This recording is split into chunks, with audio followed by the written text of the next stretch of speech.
Hi, and thank you for downloading this episode of All of the Day. I am uploading this on the week of Christmas. And in this podcast recording, which occurred on the week of Thanksgiving, we referred to the Thanksgiving holiday, but of course that was 3 weeks ago. And now we are on to Christmas, if that is what you celebrate. So I just wanted to note that so that you were not concerned that we had lost our relationship with space and time, though that is always distinctly possible. Thankfully, as the junior lawyer of All of the Day, I did a few times protect myself and refer to this as the nebulous holiday season. And I wish a happy nebulous holiday season to all of you listening to All of the Day. And I look forward to seeing you next week for our Game of the Year recording. Anyways, bring on the MIDI.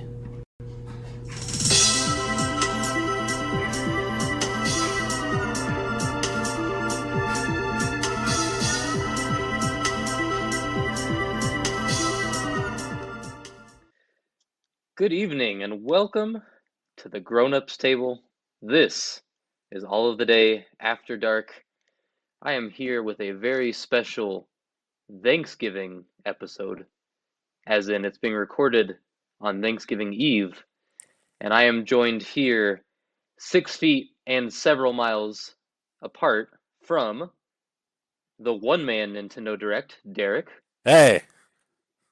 And joining us for the first time, he is the one, the only, the immovable force, and the irresistible object. He is the one known as the Goose. Hello, a Thanksgiving honk honk to you all. The goose is loose. Really, Goose shouldn't be loose in the house on Thanksgiving. It's liable to be thrown in the oven. So I've gathered these gentlemen around my exorbitantly large Thanksgiving table, which spans many states and regions, this evening to discuss a topic of great importance. It is a tradition for us that are at this irresponsibly large table. Every year, we play the new WWE video game, the new game in the WWE 2K franchise. Thank you for We have- clarifying. Well, I had to be clear, not WWE 2K Battlegrounds. No. Different thing. No.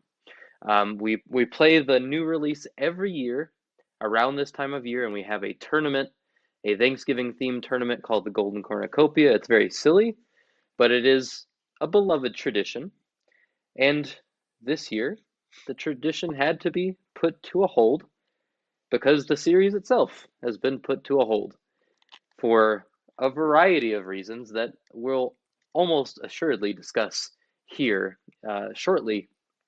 So, since our traditional tradition, love the repetitive phrase there, since our usual habit has to be interrupted this year, I thought we could do something a little different.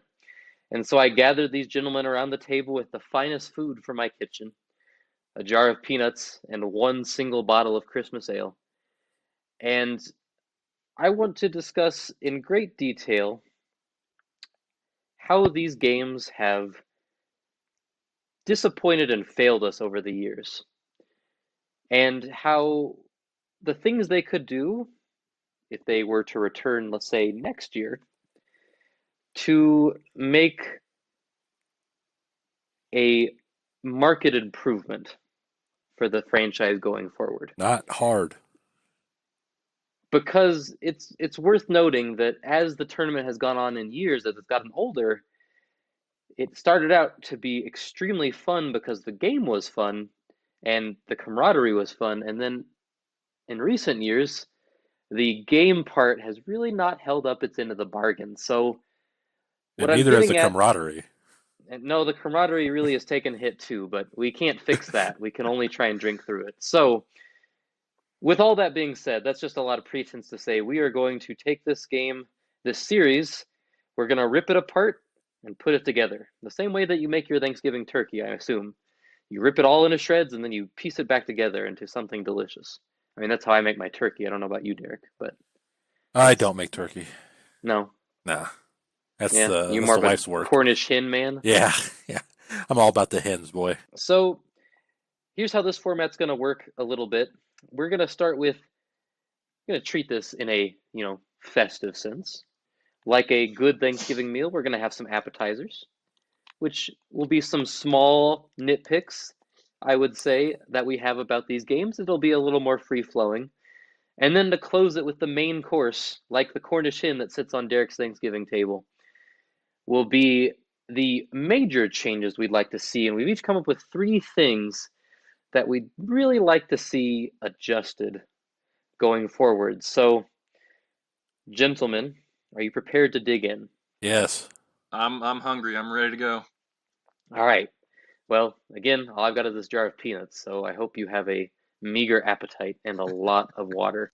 We're going to talk about, like I said, some appetizers, some nitpicks, and I'm going to start to get this free-flowing conversation started. And I'm going to start with the nitpick that has been bothering me, frankly, for at least over a decade, it feels like. And that is that I would like to see these games have less mini games. And when I say that, I want to make it clear. I don't mean like less bumper balls or facelift or Bowser's Big Blast. In fact, I think those things would make this game markedly better. But when I say mini games, I'm specifically referring to the fact that when you pin someone, when you try to submit someone, when you reach for a belt in a ladder match, when you do seemingly anything that could be of consequence, these games tend to lock you into a bizarre assortment of the world's worst, most discarded WarioWare minigames. And it just really grinds my gears. Am I alone in this sentiment? You're not, because it takes a lot of skill out of the match. I look back at how submissions used to work, and it was all jamming on the X button.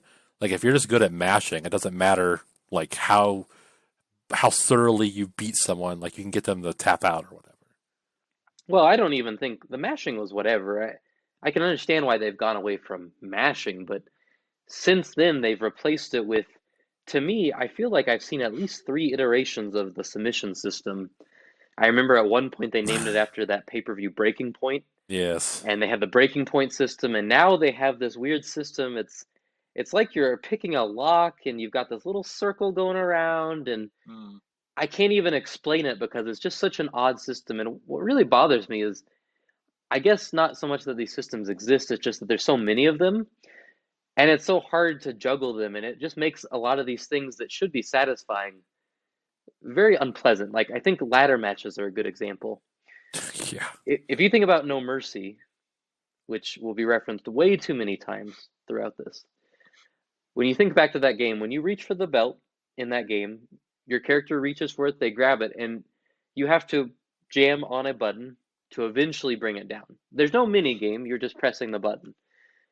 And in SmackDown vs. Raw 2006, I think, Goose, you can correct me on this if I'm wrong, I believe in that game, if you grab the belt, you just dangle from it for a while. Mm-hmm. Is that correct? Yes, that's correct. And there's no inputs, you're just dangling, and if you dangle long enough, you get the belt. So Lieutenant it's Dangle. What? Sorry. I'm sorry. You gotta stop drinking so much cough syrup, man. That's from Reno 911. Well, and really, coming I in have hot with something the Reno to 911. I do have something to add on to that as well that I find frustrating about those mechanics is that oftentimes, both in the ladder match and in as far as submissions or pins go, it doesn't really matter how much damage has been done to your character. I mean, you can. It's really all based on timing, and Oh, yes, right. I think the field on the little reticle will change based on the damage you've taken, but it really is up to your timing. And as far as the ladder match as well, there's a feature where different wrestlers will be exhausted on the outside of the ring, and they added something where if someone's on top of the ladder, I noticed this a lot in CPU matches as well, where they can instantly recover when someone is going for the belt and immediately get up and go after them. And that completely takes all the purpose out of wearing down your opponent and getting them to the point where they won't interrupt you trying to take down the belt or briefcase or whichever.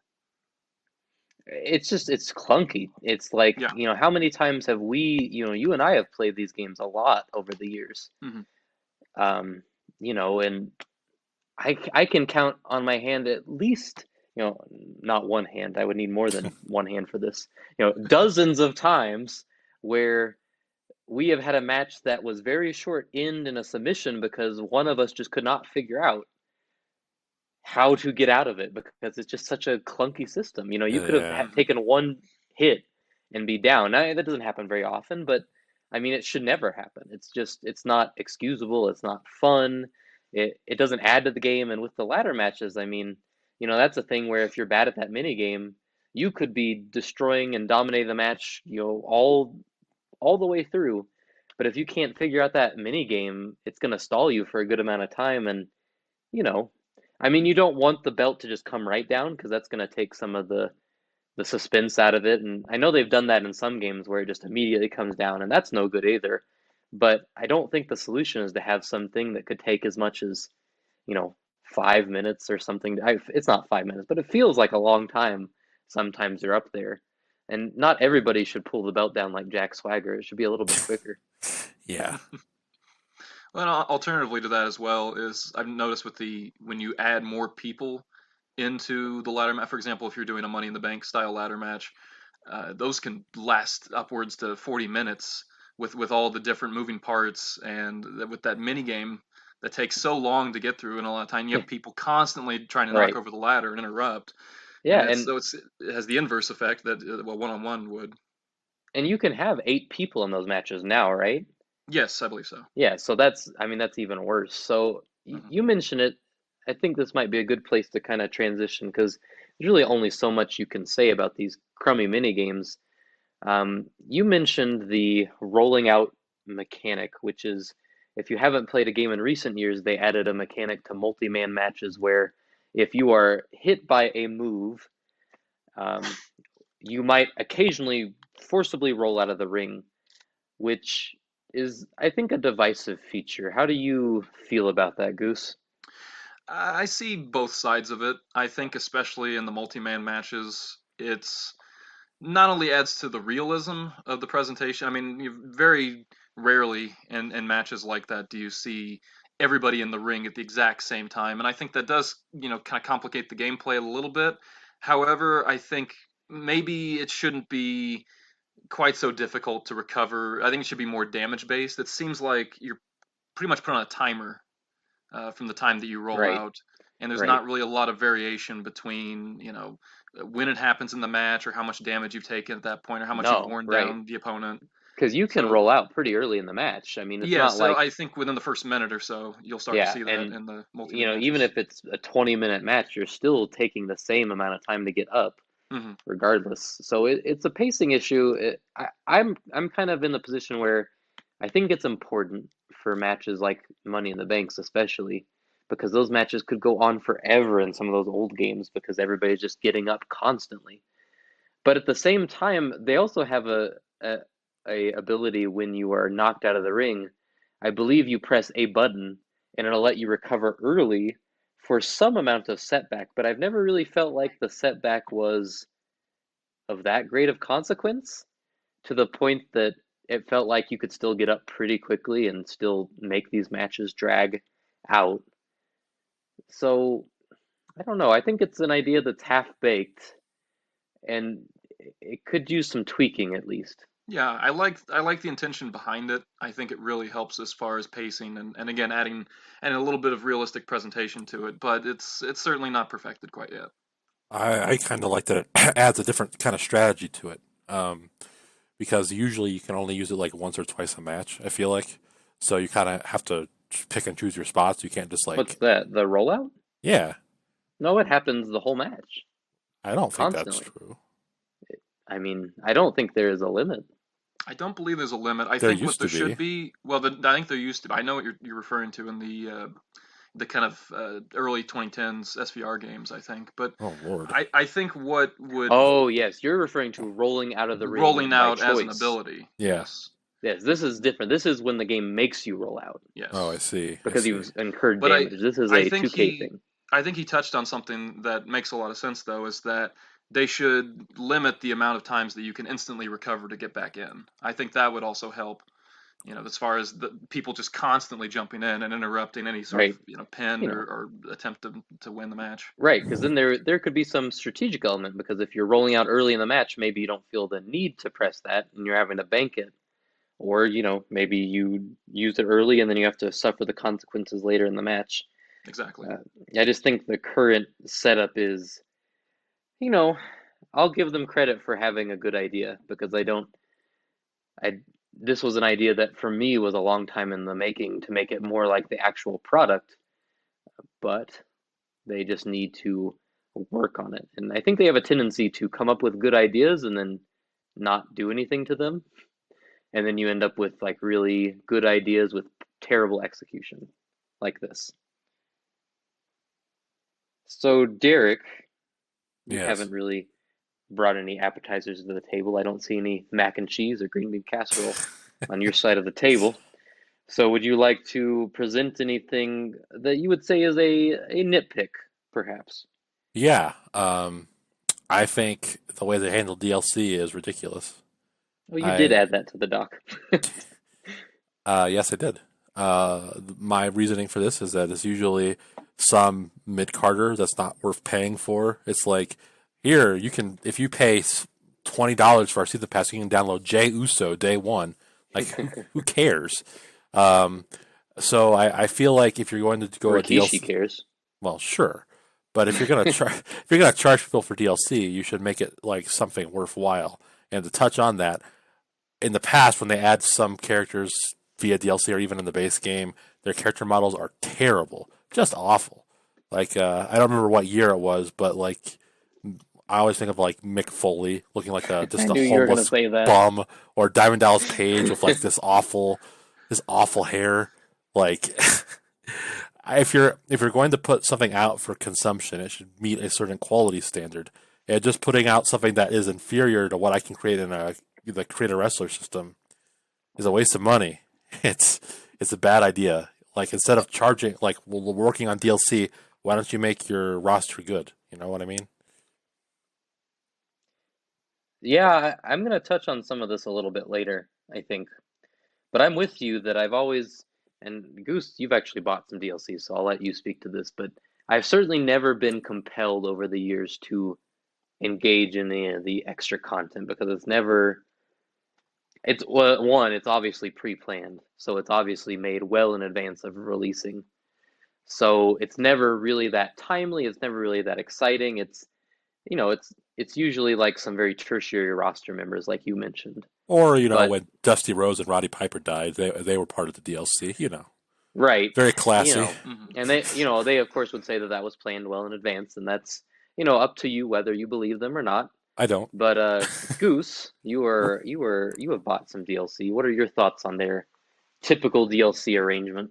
Yeah, it's a little lacking. Not really a lot of incentive, especially in this previous year where the whole catch was these themed story modes where you get about 10 versions of different characters to pad out the roster, like 5 different Baron Oh Corbins God. with all these different Seven attires. Charlottes, I think. Yeah, yeah, it can get a little much. One for every world title. Uh, Exactly. Probably need to add like three more to that. That's true. I do not have the number, but I am certain. So, kind of switching gears from DLC, and maybe to something that could be DLC. This was something that was kind of knocking around in my head as I was trying to think back on, as we've been planning this, I've been trying to think back on all the different WWE games over the years, and how the tournaments played out in years, and like what features were really big to me each time a new game came out. And it kind of occurred to me that one thing that really bums me out is that they have a tendency to add new match types over the years. And then when the current product maybe no longer uses those match types, they just go away. And if they're going to continue on this track where they're not making major changes, I'd really like to see them bring back those legacy game types. Like, really, the mode that popped out to me was the Championship Scramble, which I don't remember what year it was that WWE just did those all the time.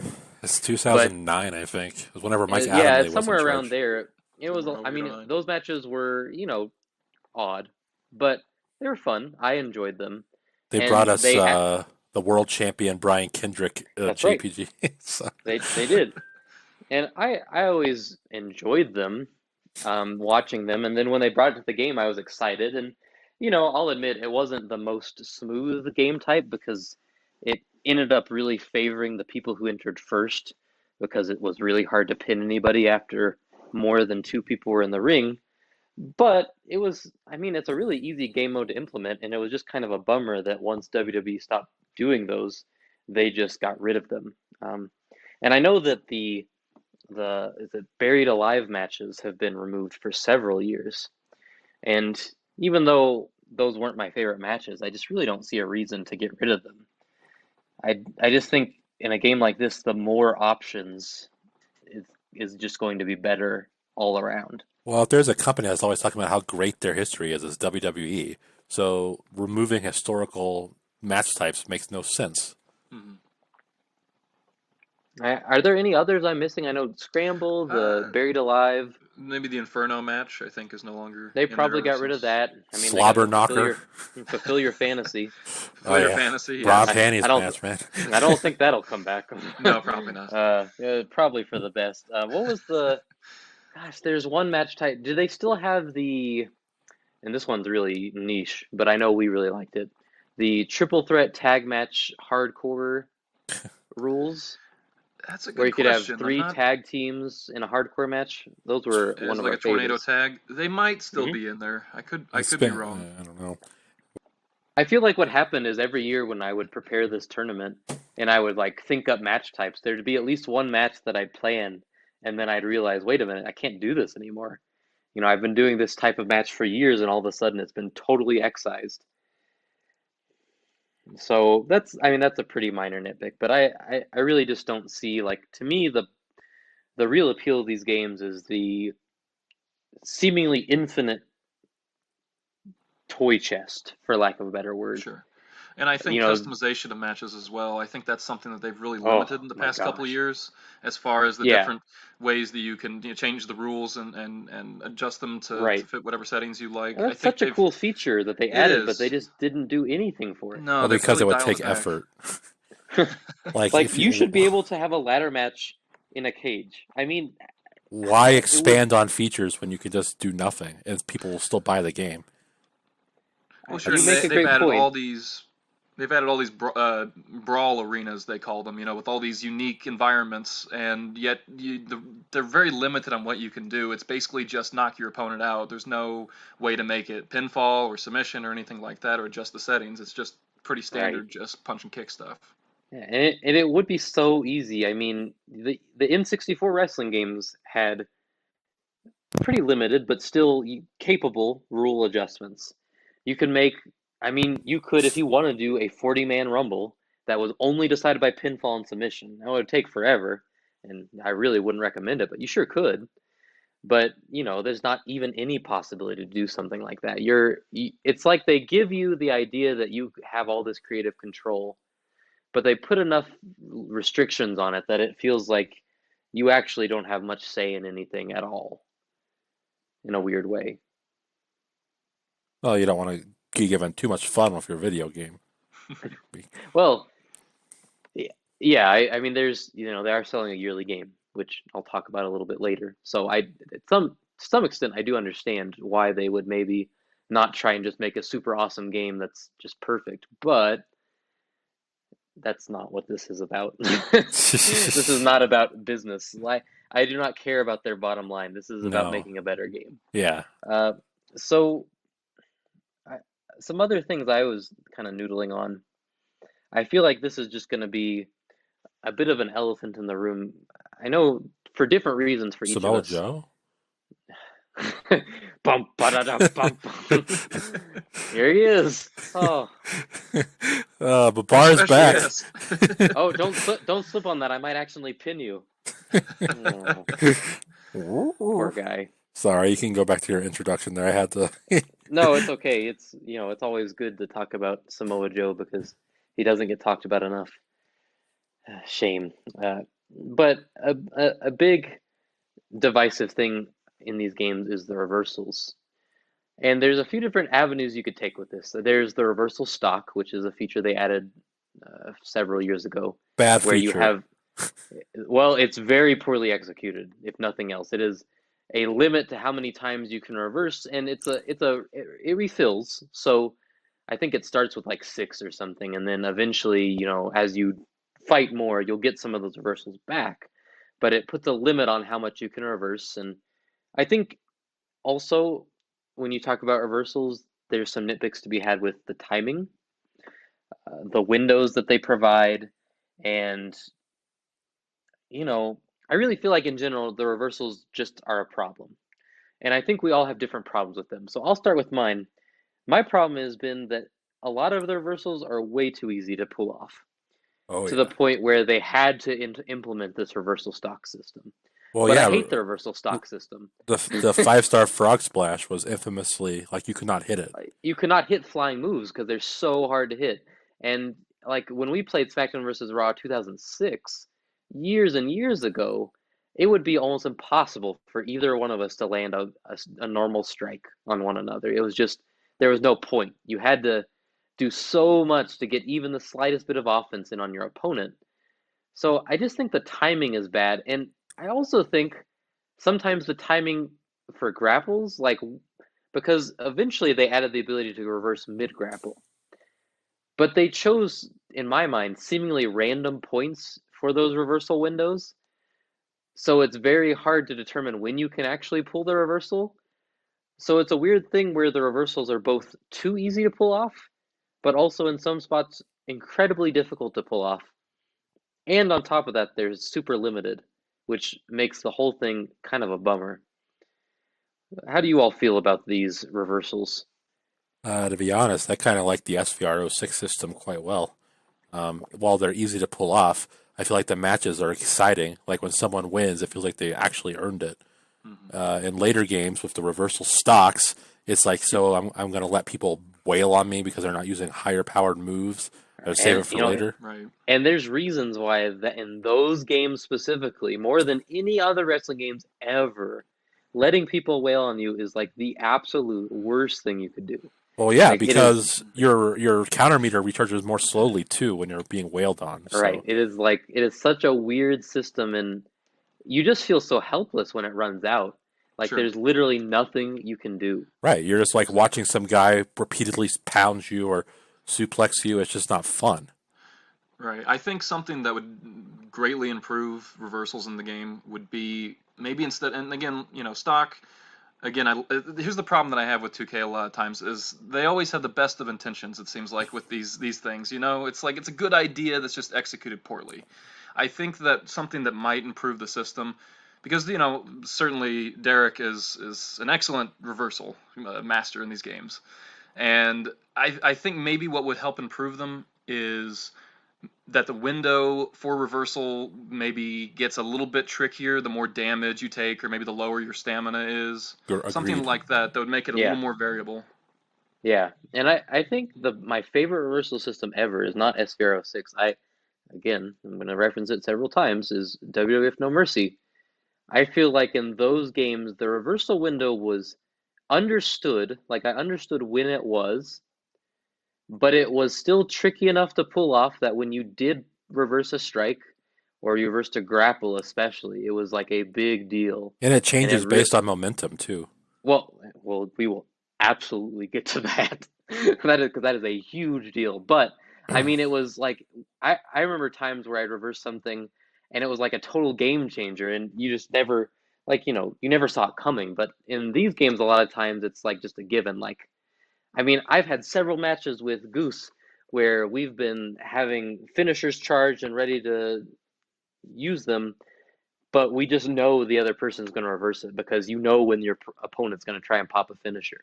And it's Yes. just it, it just is not an especially fun system. And I think reversals are such a big part of wrestling and such a big part of like turning the tide of a match, that to make them both trivial and also bad sets a very bad precedent for your game. I got a nitpick to add on to here about reversals. Um, if you're like make the reversal animations less lazy. Yes. Some of 100%. Yeah. some of them are just like you shrug someone off, just ignoring Yes. them. Like it's Exactly. and it doesn't even like that doesn't make sense for like a spear reversal. Like it's just like so. I can understand like you don't want to spend 80 years developing the game. You don't want to make like elaborate reversals for everything, but at least put a little effort into it. Yes. That's something we've discussed for a while. I think when we've played the annual cornucopia is just the amount of generic reversal animations are just it's just Well, I prefer something that looks a little more natural. And like you well, said, yes, you don't want to spend that much time developing and doing all the motion capture for every but single try. move. But certainly try to make something that's Like what my go-to for their lack of effort is like when they finally allowed someone to like interrupt finishing moves. I knew this was coming. And if you I knew this was remember, coming. if you remember Day of Reckoning I on the do. GameCube, when you interrupted a finishing move, it actually had collision detection. Like if John Cena, for instance, got someone up on the attitude adjustment and Edge speared him, it actually speared John Cena. However, It wasn't perfect, but it was a lot of fun, and it it at was. least seemed like It you seemed could cool. rationalize the way it played out. Yeah, it was cool. It's like, sure, it wasn't perfect, but it added something to the game. If I could play devil's advocate about that, though, Yeah. the current animations when you interrupt finishers and big moves in 2K, when whoever's receiving the move just falls flat on their head, it's amusing to watch. I'll give them their due for that. It Well, is yes. it is a lot of fun when he just It's gently lays them down, like he's putting him yes, to bed, laying Edge down for a little nappy nap in his But bed. yes, yeah, but I remember the first year they brought it, I was excited, like, all right, we're finally going in the right direction. And then it's just like the laziest, like just shrugging it aside, like, Oh man, ugh. if I had $1 for every time that they won the press release game of the year by like promising all these features that we've been talking about for years, and then on execution, it's like what what even like what are you going for? Like you told us you were going to do this cool thing, and you did it in the absolute worst way possible. Like the story of these games, I swear. Or like the GM mode from SVR09, where they're like talking about how you can like individually manage each person, and the injury system is just so ridiculous, where it just made things difficult. It's yeah, I'm with you. The animations are a big issue, and especially for things like that. It's just it looks bad when everything kind of looks the same. I don't. I think I feel like I really got my nitpicks out. Do you gentlemen have anything you're holding on to? Hmm. I'm trying to think.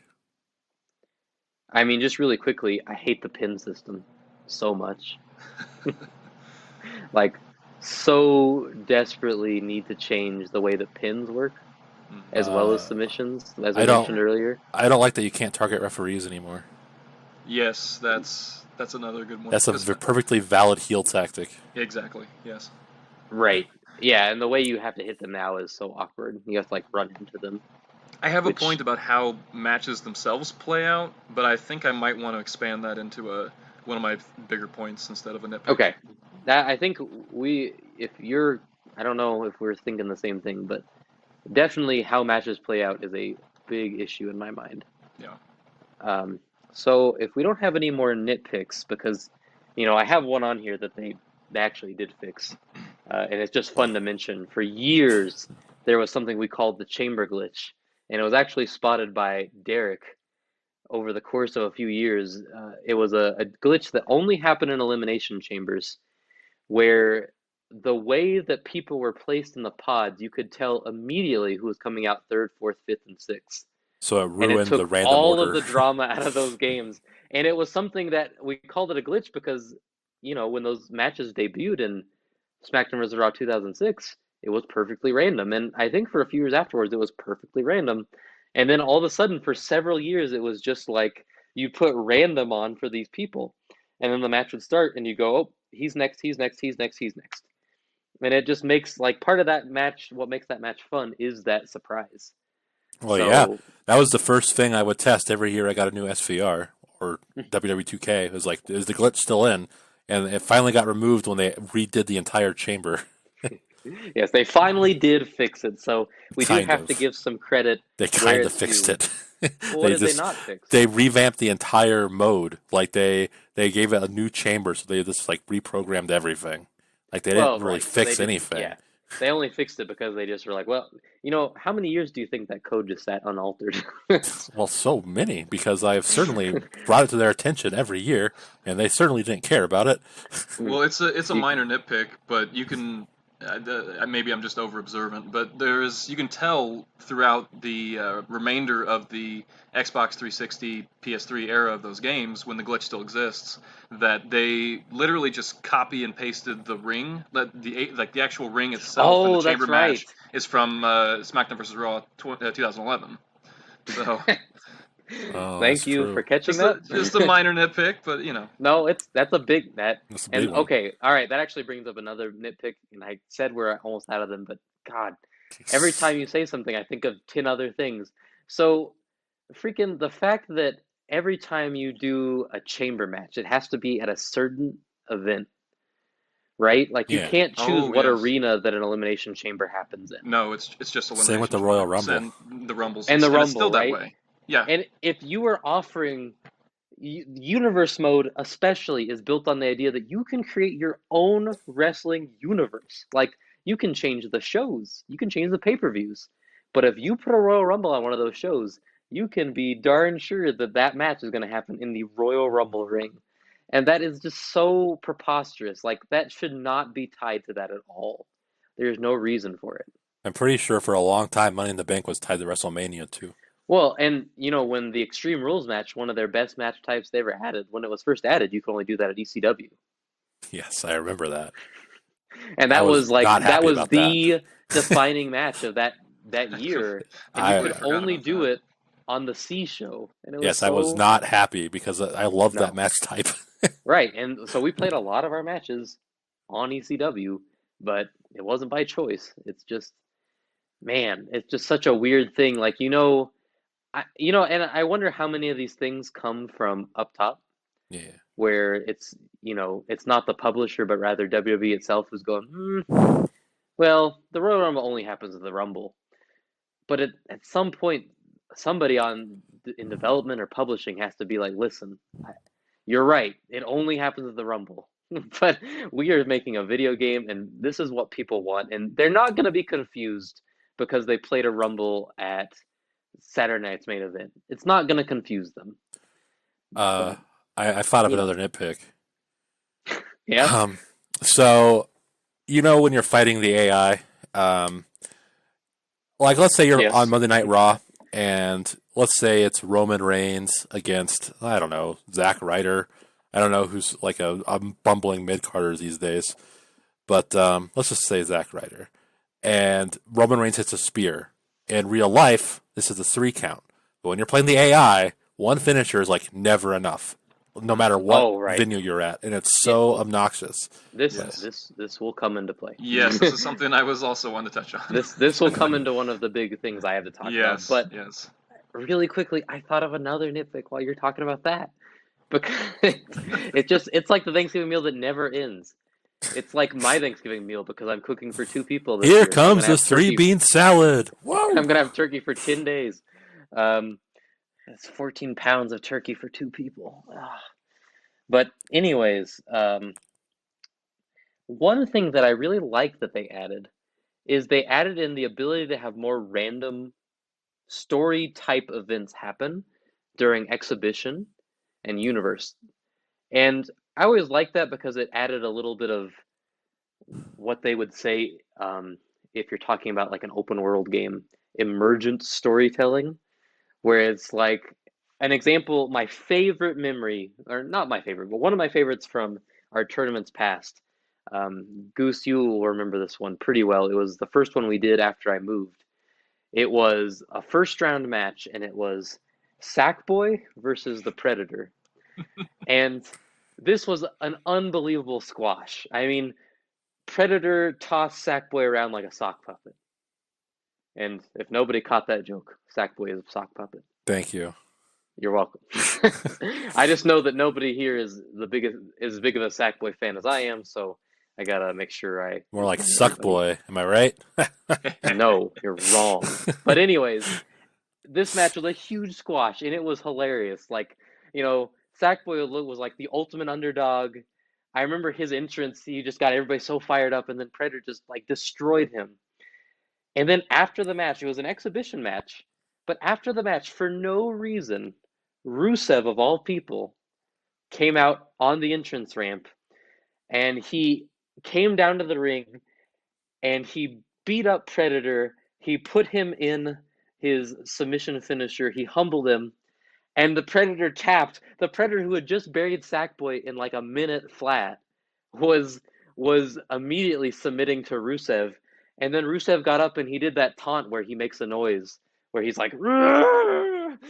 And it was just amazing. And it created a storyline for the tournament where Rusev was just like this god king, and it created a storyline with Sackboy as the ultimate underdog.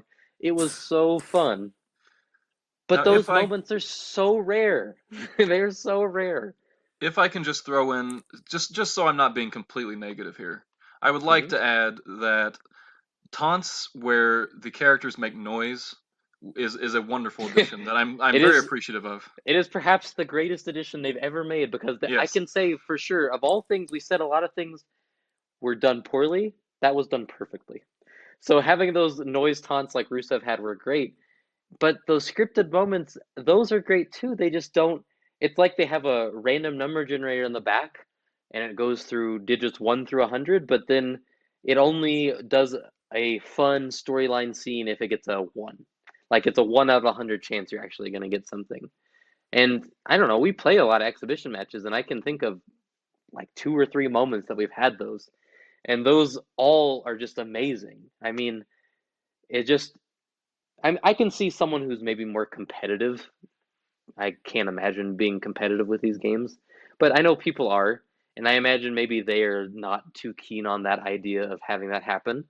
But you can make it a slider, make it something you can turn on and off, and people like us who really play these games not for the, competitive aspect, but really more the storytelling that comes from it, we could reap the benefits of these randomly generated moments. And I do believe that they have added, I think in the more recent titles, that there is a slider that determines the likelihood that those events will occur in exhibition. I could be mistaken about that, but I think that exists now. I hope so, because I don't remember it being there, but I know that every time it's happened, I've been overjoyed. I'm thinking right now about the time that was it Sami Zayn versus Wario? Was Uh, that who it was? I know that Scott Steiner was involved in Oh that. no, it was Scott Steiner and Scott Sami Steiner, I Zayn, believe. Yes. and it was something where Scott Steiner was just being such a moron outside the ring. The match hadn't even started, the bell hadn't rung. It was one of those things where he could break out of the entrance, and Scott Steiner was just being stupid. And he did it for so long that Sami Zayn, it had a cutscene where Sami Zayn just said, "You know what? Forget it." And he walked backstage, and it cut to an end of match scene. And it was great. Like, that should happen way more often. I would have so much fun with that. Something that they can't control. I feel like everybody that uploads a CAW with like 100 overall, they should have an EMP sent to their electronic devices and prevent them from using them ever again. It's pathetic. It makes For the folks online no fun. for the folks listening who are not versed in the 2K games, which I imagine is nobody, Yeah, at this point. Call would be that would be a creator wrestler, your Cody Yes. Rhodes, if you will. Yes. Your 3-star generals. Yeah. So I feel like we've got some appetizers. It's one of those situations where you're like at Outback Steakhouse and you get the cheese fries and you maybe eat too many, maybe you're a little overstuffed, but it's Thanksgiving and we just persevere. We eat more and more and more, and as Ryback once said, I'm a little hungry. So we're gonna go into our main course. We've each prepared a few things that I prepared 3. I think you both have prepared 3. Am I wrong? You suggested 3. I suggested 3. I'll try to do 3. Oh, always. Depends on how much you're paying me. Procrastinating. I've got 16. How many peanuts will it take for you to get Overachiever. 3? Derek, you get a raise. All right. I'll buy you a free copy of WWE 2K22. All right. And I'll What a throw in pittance. WWE 2K Battlegrounds, That's giving great those stuff. things away. So for our main course, I prepared 3 things. Derek prepared 3 things. Goose is working on it. So we're gonna list these in ascending order, starting with of our 3 things, the one that we would like to happen, but maybe not our number 1 priority. And then we'll all build up to our number 1 priority. If you're a long-time listener and you listen to our favorite games of all time podcast, this will be very similar in structure to that. Oh dear Lord. No, I didn't notice So I'll start, and then I guess we'll go around the table clockwise. What does that mean? Well, hey, we're at my irresponsibly sized table. So Derek, you would be I'm next. breathing on Goose's food. For me, and this is, I think a lot of my choices will be contentious, but let me explain myself. I think they're all well-intentioned.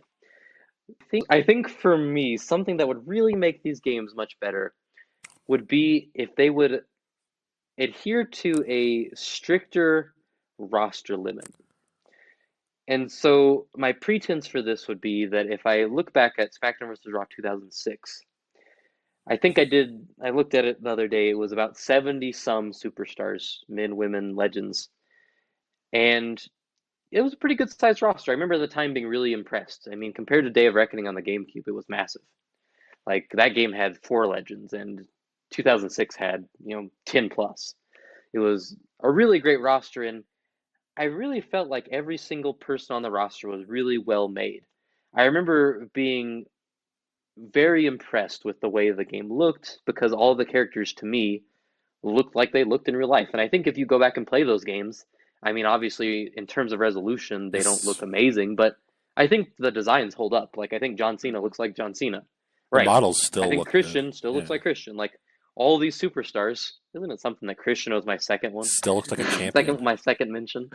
But either way, I felt like the models looked really good. And fast forward to last year with 2K20, there were over 200 wrestlers advertised as the biggest roster in WWE 2K history. And, I'm a fan of big rosters. I love Smash Brothers. But the problem with that is that when you look at a lot of those people on the roster, they start to look like monster people. Like, I think, for example, Some of Edge them, yeah. is one that sticks out of my mind. Edge looks great in SmackDown vs. Raw 2006, and he looks great in a lot of the games.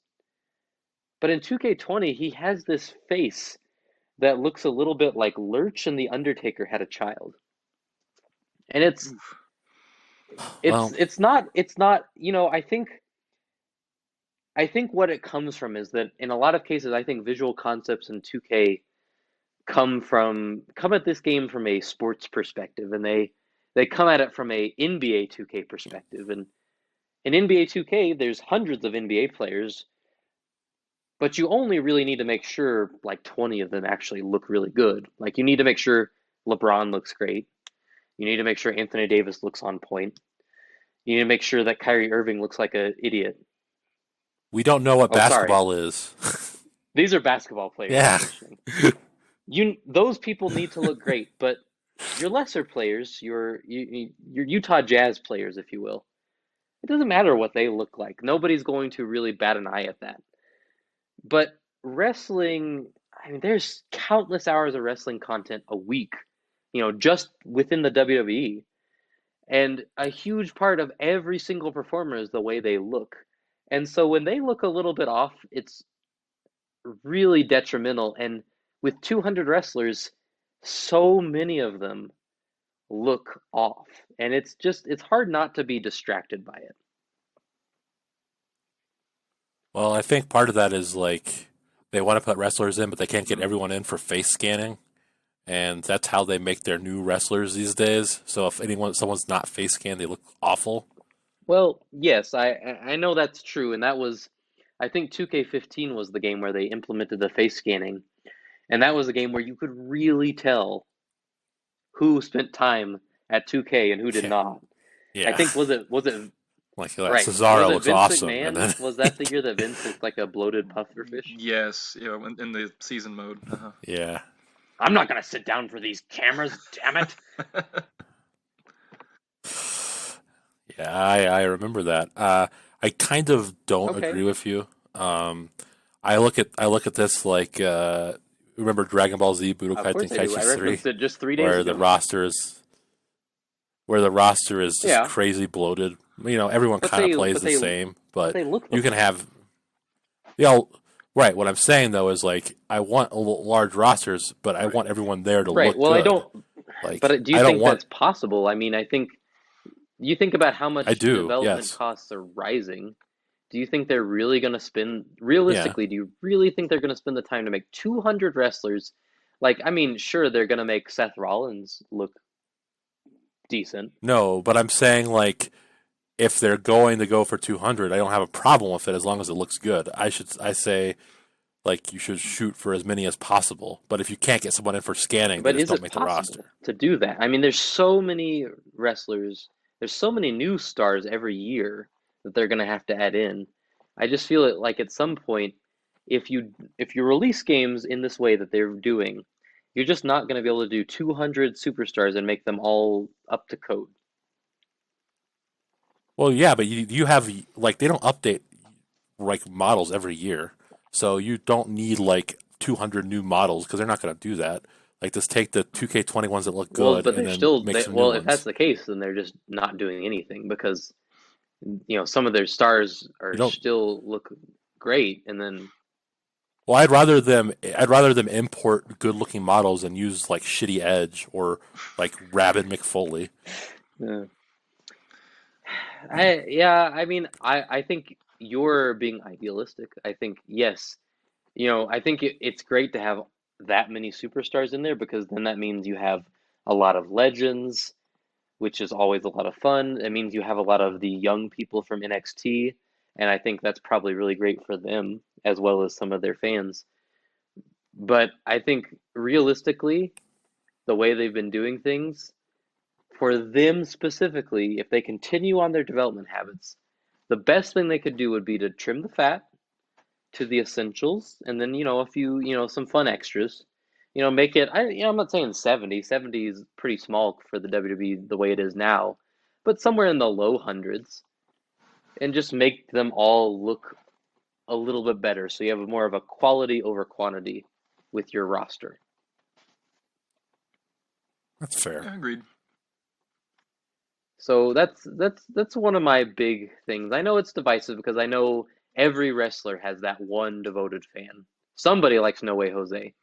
I don't know who, No. but Well, I someone think does. I think I'm meeting you guys in the middle on this one because I certainly agree, Cheston, what you're saying, but well, and Thanks a lot, boys. I'm someone who primarily uses the current games for universe mode, and I like to be able to accurately adjust the rosters and update them and have everybody, all the moving parts kind of in there without having to download sort of, less than stellar CAW models on, from the online system. So I do see both sides of it for sure. It's Well, to be fair, some of those on well, the right, and online that's what I look was about better to than say. the It's real funny ones. because when Like, you think back, like back in the halcyon days of SmackDown vs. Raw 2006, when you wanted a cool wrestler who was maybe new at the time, and you'd go on caw.ws and you would find their sheet and you'd make them.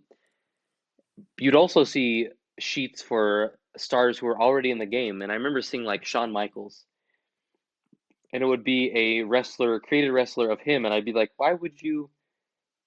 It was a current one too, so it'd be like, why would you make it? It already looks so good. But when I get on communications now, it's less of like, why would you make them? They look so good. It's more of, oh man, this person online made a way better model than 2K did. man, harkening back to those days, I will never forgive an ex-girlfriend for making fun of my CM Punk model. You did a great I job worked on so that hard CM Punk. I remember him. Yeah, because the tattoo was like a bunch of like the Pepsi one was a bunch of like commas scrabbed together, and it looked pretty good. But then she saw it and she's like, "Oh, that looks so bad!" Like, what? Come on, it took me Can forever. I say that there's few things more so- satisfying, and let me make it clear. I'm not saying I want communications to go away, but there were few things more satisfying than printing out one of those created wrestler sheets and putting the finishing touches on it, and it like looking like it did on the online post. It was like, Oh yeah, MVP is the one I remember. It was like doing a painting. It was like, oh wow, this is magnificent. Like a jigsaw. It all came together. Yeah, Right, exactly. exactly. And you could sit there and appreciate it. I mean, I don't want to go back again. Communications is a truly great thing that they've added, and I give them full credit for implementing support for that. But those Sure. things were kind of cool. But that's me. That's my third priority. Derek, we're gonna go clockwise around this table. So what are you? Okay. What's your number 3? So the modern WWE product is bad, and one of the worst parts about it is the commentary, and it has been bad for years and years and years and years and years and years. I noticed that in the WWE games, they do not try to replicate the stupid camera cuts you see on television. So why do we need to replicate the commentary? I don't need to hear Michael Cole tell me something is vintage or talking like it's just bad. They give bad performances. Like I would rather just have nothing, replace it with nothing, or music, or get like NXT guys in there that are like actually good. I just don't need to hear Michael Cole in my games. It actively annoys me when I hear him talk. 1, you can turn it off. 2, I understand, but I don't even want it there. 2, what is it with you in these camera cuts, man? You're like a dog with a bone. It's like the only thing you ever talk about. I hate them. Try counting the camera cuts during like a 1 minute segment, and you're going to get to like 50. It's is twice as many during insane. some wild, out of control brawl as well. I mean, I think that's more of a problem with modern filmmaking. So, no, he's been doing it for years. For years. Well, yeah. Why don't you just call him out, Derek? I do all the time. Say his name. It's just the worst. Kevin Dunn, you son of a gun. It's Kevin Dunn, high noon at the Alamo. But I mean, you don't replicate that. I don't need to replicate the commentary. It is the what's funny worst. about this? And I know you can turn it off. To me, and when I said turn it off, that wasn't a real suggestion. It was just when you suggested silence instead. Yes. that was my counterpoint. But it's funny when I think back, like, Right. when we rented SmackDown vs. Raw 2006. I remember us thinking the commentary was such an enhancing effect on that game. Well, to be fair, our last wrestling game before that was like... Shut your mouth. What's that PS2 one with Fred Durst? Yeah, where it's like, Taz is a really bad guy. I mean, I understand, but I feel like in SmackDown vs. Raw 2006, it justified his existence. I think my main beef with the commentary is that at some point they started bringing the individuals, let's say, I was going to call them stars, but that seems a little strong. They stopped bringing them in quite as often, and so you ended up with a lot of commentary takes that are out of date. Dolph Ziggler. Yeah. My favorite was Dolph Ziggler for years. For years, like he'll introduce you backstage. If you don't know his name, you will soon. I'm like, that gimmick was like 4 years ago. And then but I feel like more than that now, it's just a lot of silence, and they're just plugging in like 2-second sound bites. It's from behind, and the WWE universe is coming alive. It's so match non-specific, and I feel like in 2006 it was at least like, all right, we're gonna tell a story about RVD, and hey, this foot went to Harvard and this foot went to Yale, like. And Taz will make Cole the cruiserweight champion. We at least had like some of those related to the match. But remember when they brought in JBL, and JBL would then make Cole the cruiserweight champion? I do. It was very interesting that was. Do you think they brought JBL in and said, "Listen, you can do a lot of new things, but we really like the bit about making Cole the cruiserweight champion, so you've got to keep that in there." You got to keep that. I just remember thinking that was bizarre. I do have to, I keep playing devil's advocate on behalf of 2K. And I will say two things about the commentary that I think have been improvements as far as the presentation goes. Is number one, that they do have character specific dialogue for certain matches. For example, if you were to do Edge versus Orton, they will give you backstory about these two guys were in a tag team rated RKO and now they're opponents. I think that's a good addition. I also like that it's not, I like SVR06, it's one of my favorites, but if something happens in the match, they will interrupt what they're saying and move on to the next topic. Whereas now, Like real well, life. now something I do enjoy about it now is that they will continue the line that is being played, but one of the other commentators will react with one of their classic oohs and ahs that they throw in there. And I think that, yeah, the classic Renee Young oh my's and so on and so forth and dams, and I think that helps a little bit, make it less choppy. I think that adds a little bit of extra zest to the presentation. Have they edited out all of the King jokes yet? I believe King is completely gone from the 2K games as far as commentary is concerned. What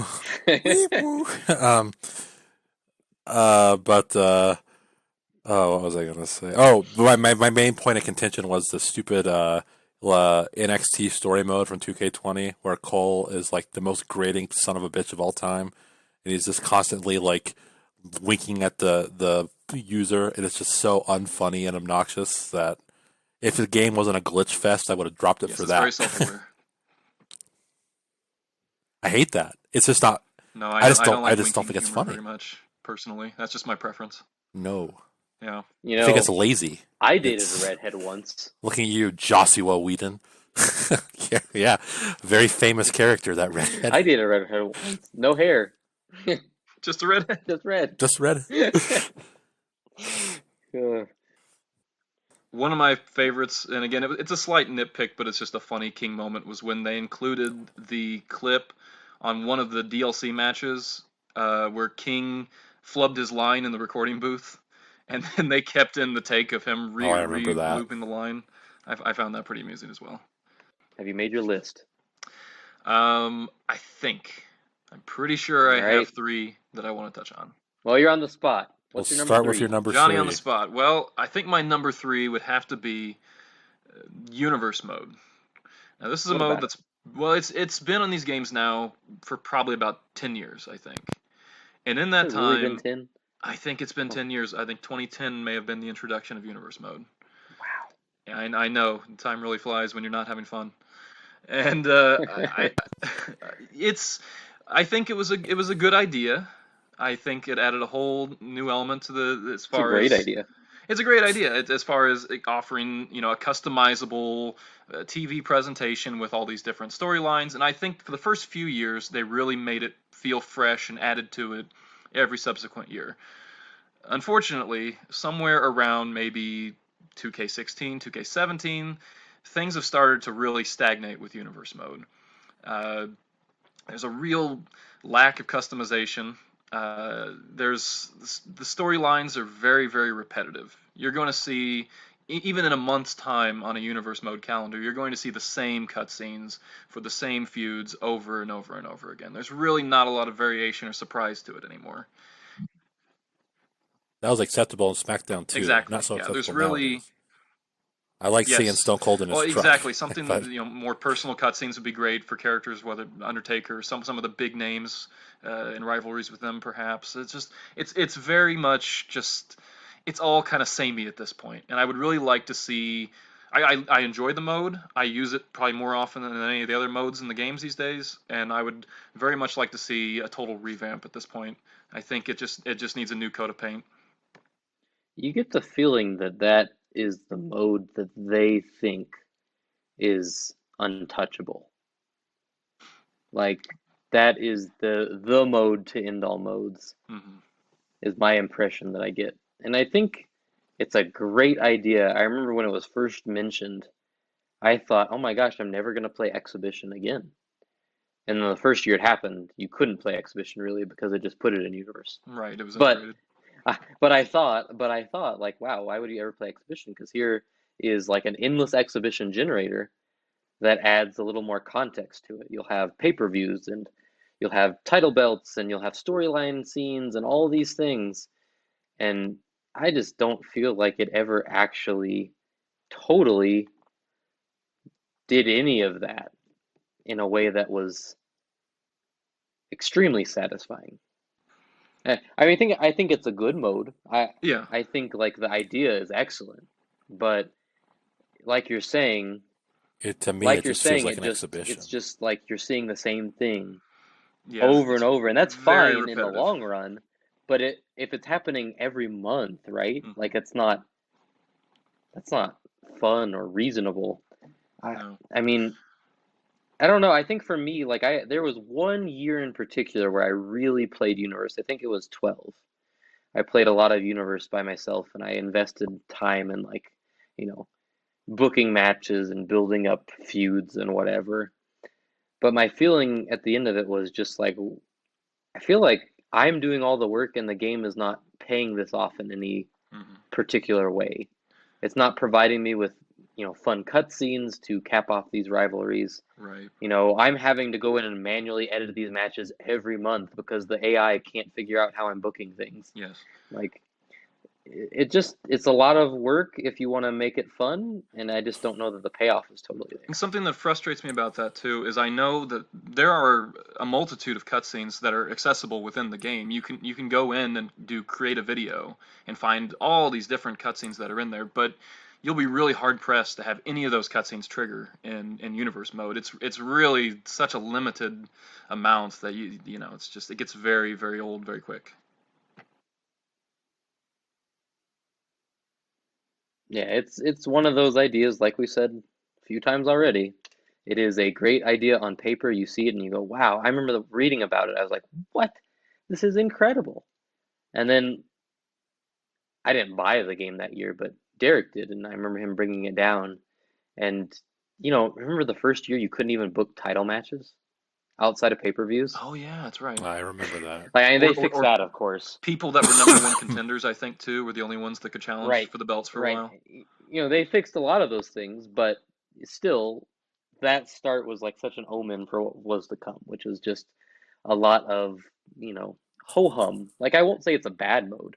I'll just say that it is, at the end of the day, the way it's implemented, it's a little bit more, it's barely more than an exhibition generator.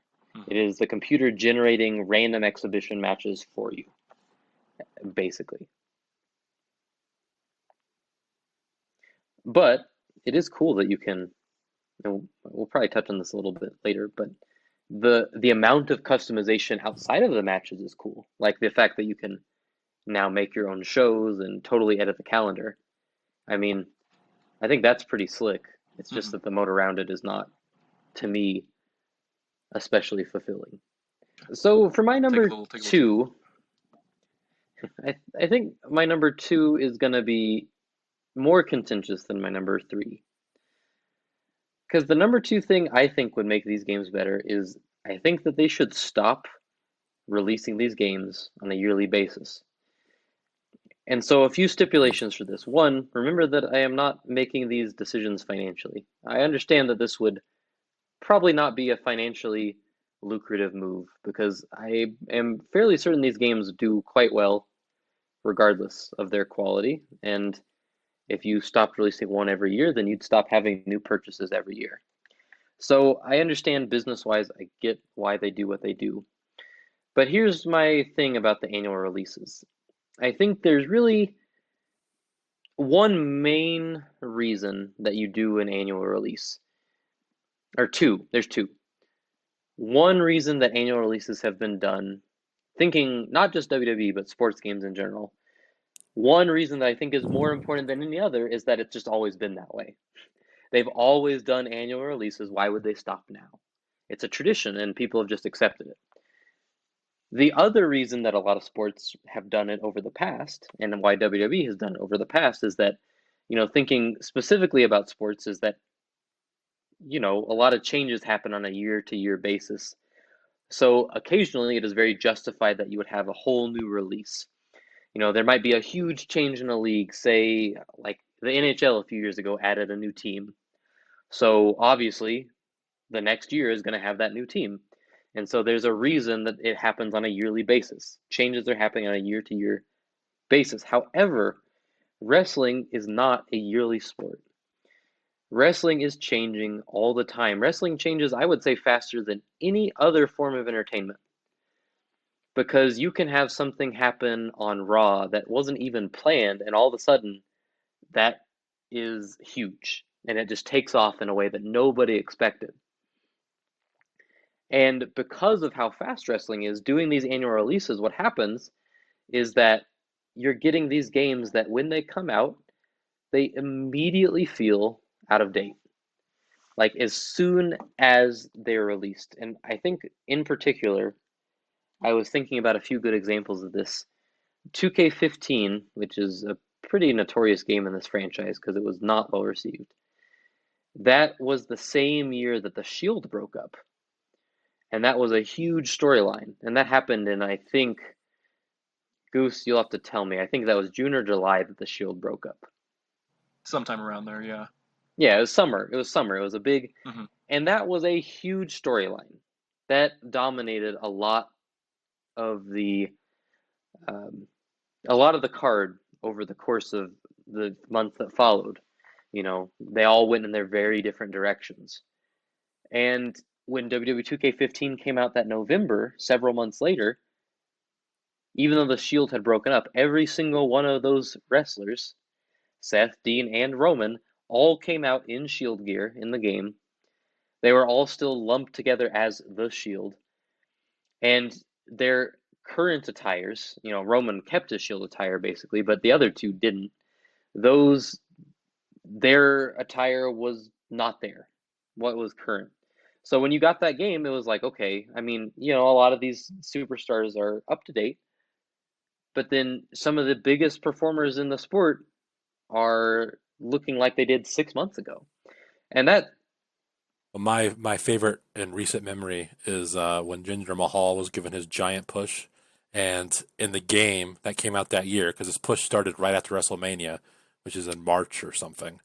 Um, his gimmick in the game was the Man of Peace, who went around and like did yoga stuff, and he at that point he was like supposed to be a major main event heel. and it's that kind of stuff. And you know, I know no solution is going to totally get rid of that because I just don't see a situation where WWE is upfront enough with visual concepts that they're going to know in advance these things are happening. Someone might leak What? it, brother. So That's someone right, might exactly. leak it, And that, brother. you know, And they always WWE is change kind of plans too. Nintendo-ish in their, you know, hesitance to release information. But I think what they could do instead of yearly releases is release, say for these new consoles, release a standard version, call it whatever you want, WWE 2K22, I don't care.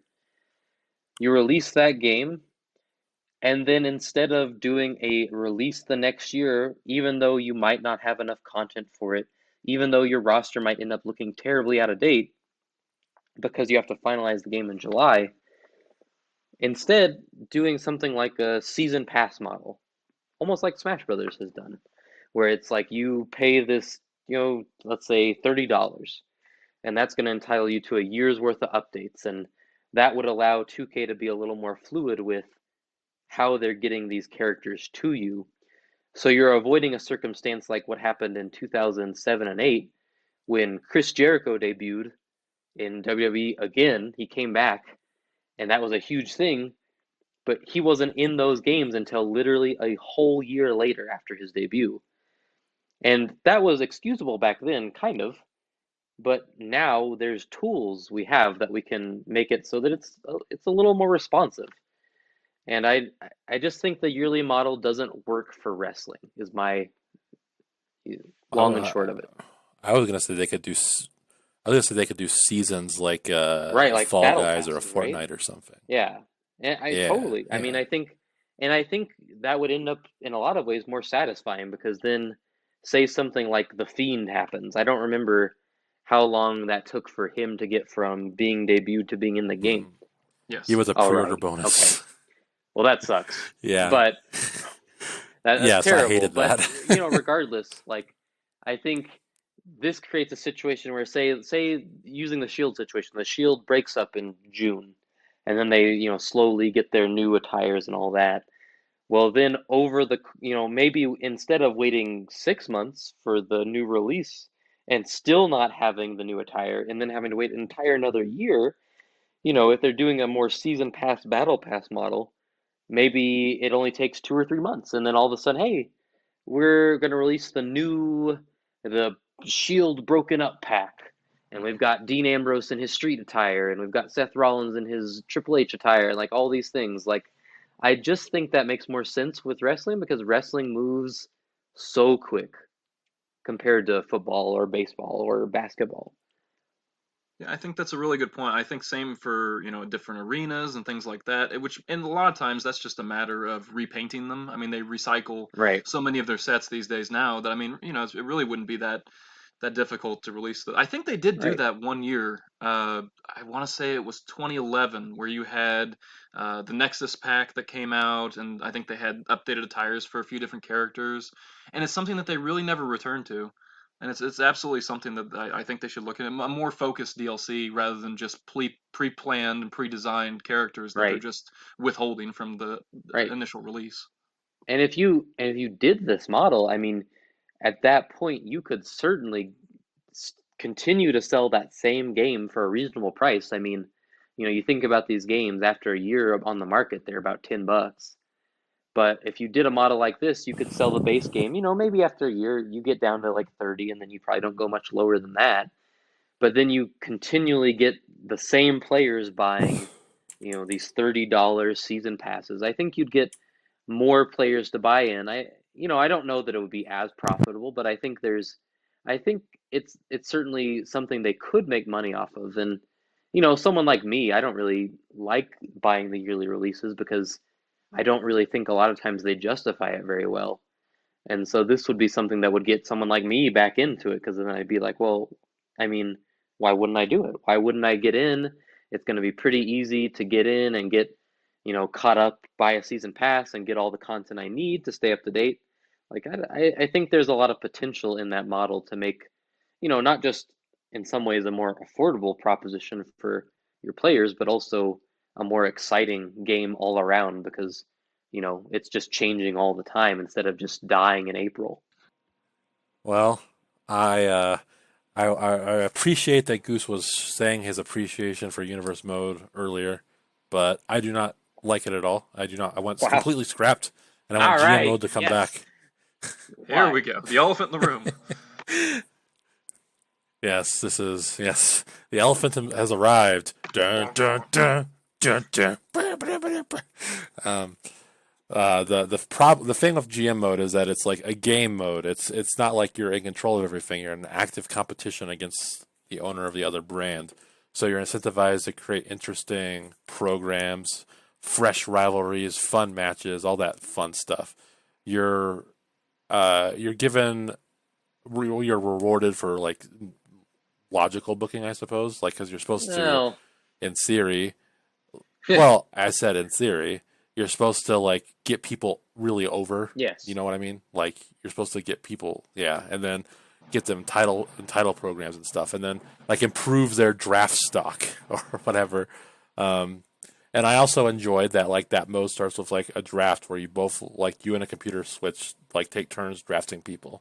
I think it is just a lot of fun. It's you can do a lot of this in universe mode, but it's not the same thing. Like you're not competing for ratings. You're not trying to get like 5-star matches. Like if your John Cena Triple H TLC main event does not get 5 stars, you're not going to like throw your controller. Like you're like, oh well, whatever, who cares?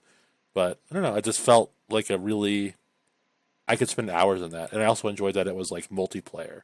Like you could have one person be SmackDown, one person be Raw, and if you're playing 2008, one person play ECW, and you could just I have think fun.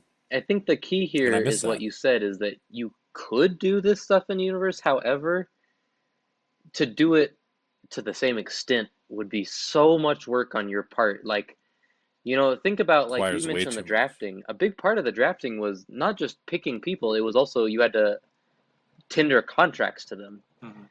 which meant Yes, Right. you have to like balance Right, and so it like meant who that, got if what. you wanted, say, John Cena for a whole, you want to lock him in for a year, You you had pay to pay big a bucks. whole bunch, and that meant you were not going to be able to get maybe as many other big superstars as you want, but you would at least have the security of having, John Cena. And you could also sign like short-term deals Right, for people like you want little right, and mini if you programs have like, with. really It's, low enhancement talent, you can get them for pennies on the dollar. So what happens is, when you start the draft, of course, you're all drafting the high picks, and you're trying to give them as much contract as you can. But then the back half is you like just basically filling out the roster, and you have to do it logically. Whereas if you do that in a universe, it's going to take a lot of restraint and research to do that yes, properly. because you could just yeah, because you could just like Right, go hog. But I remember like in '06, you would run into right, budgetary problems. Like you just cannot afford this because let's say for whatever reason you decide to give Kane a mega push and he got really popular. When he becomes more popular, his right. like rates go up. So you get to a point where it's like you got to pay like 4 million to have Kane for a year. Like, well, can you afford that? If no, then SmackDown's got a new guy, and Yeah, I think that's kind of cool. it's I think the point is that universe has that all that, but GM mode really puts a context to it, Well, and they and make it a lot simpler. imagine, if you Like, will, if they took some of the best things about universe in GM mode and put them together, Mhm. like, into a new mode called GM mode. yes, but imagine, like, the coolest thing about universe mode in my mind is, like I said earlier, you can make all the weekly shows whatever you want them to be, and you can make the pay-per-views whatever you want. Yes. Well, how great would it be to do that with GM mode? And you could even do it like, I mean, you could go crazy. You could have a GM mode where you, for example, maybe you have Raw and AEW Dynamite, and you have a ratings competition there. Like, you would have so much more flexibility, and so much more potential for just, I think, a lot of fun, interesting moments like Mhm. that pop up throughout the calendar year when you do that GM mode. Yeah, Yeah, let's make it competitive.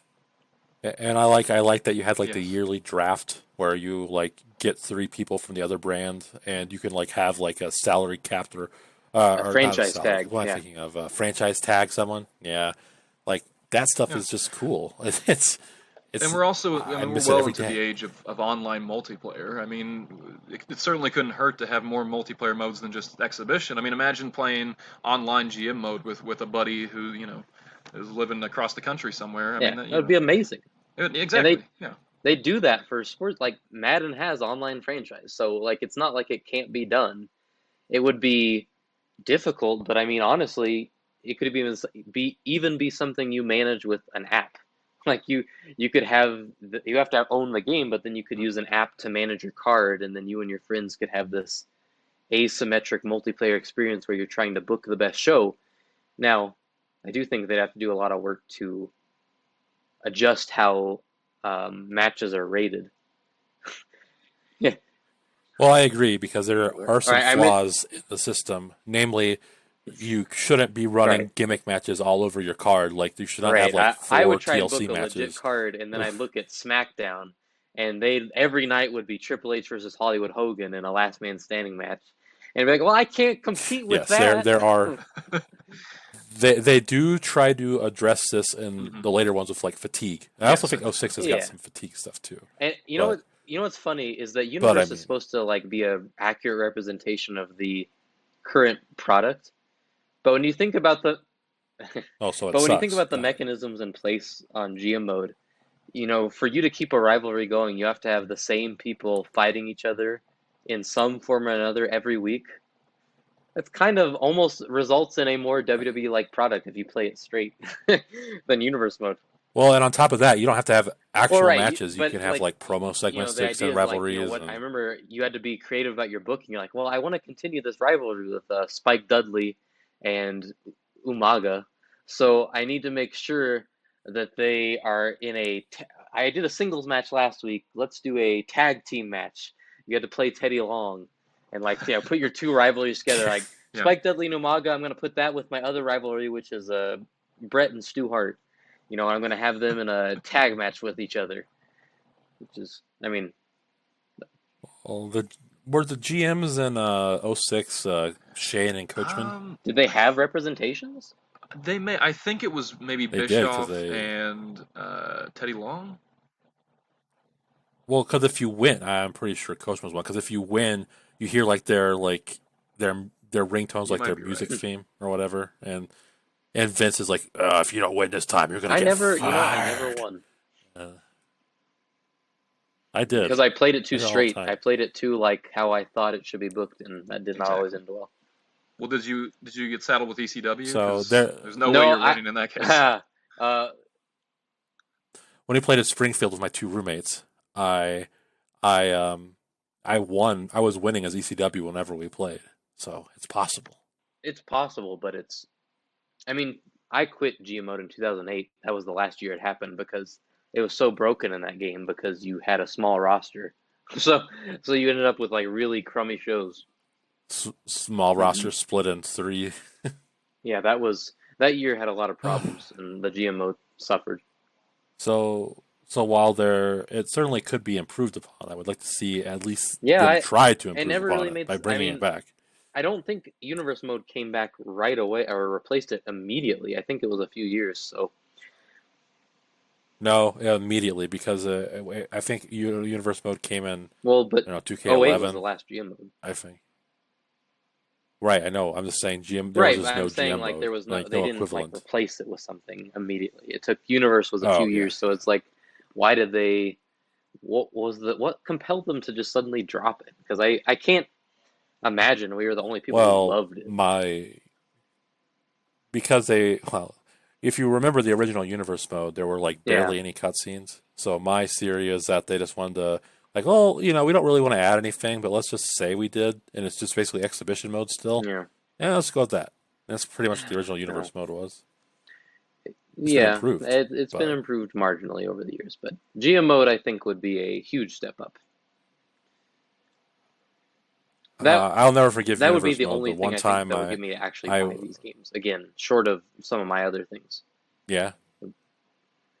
Well, I'll never forgive Universe Mode for this one time I built a compelling storyline around the ugly, dashing Cody Rhodes or whatever, and he like finally won the title at WrestleMania, and I think he won it from Dolph Ziggler, who had his own special like Monday Night Raw that was like rainbow themed or something, and he got injured. Rhodes did, so my whole storyline got blown out, and I never played Universe again after that. I was like, fuck this. It's too much Yeah. effort to That have was it part of end the like fun of this. GM mode though, is when you had those sudden injuries and you had to be like, Well, oh yeah, no. that's different. It Yeah, requires a lot less it's work true. in GM mode than It Universe is mode. true. You just pop someone in, you'd have a tournament for the title or whatever it was. Yes. Yes, That was a lot that's of fun. okay. That's okay. Well, I think we can all pretty much agree on GM mode, but I don't know about your second pick, Goose. What's your number 2? Well, my second thing is that as far as matches are concerned, I think I touched on this a little bit earlier.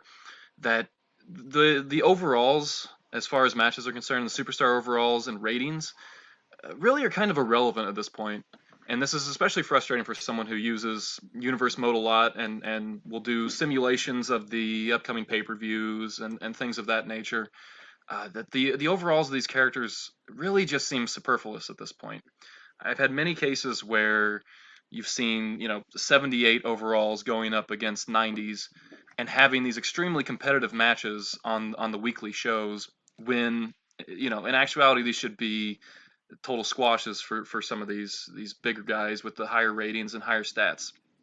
I assume this is something that's probably intended to level out the playing field for people with different skill levels, and especially, I touched on it a little bit, we're living very much in the online multiplayer world, and they probably don't want people going in there with characters with super high overalls just flying through everybody. They want to level the playing field, and I get that to an extent, but as far as the presentation goes, it's really not very realistic when you've boosted someone's stats all the way and they're in there against people that have 30, 40, 50 overalls and are just having a competitive back and forth match with them. It really kind of takes me out of it.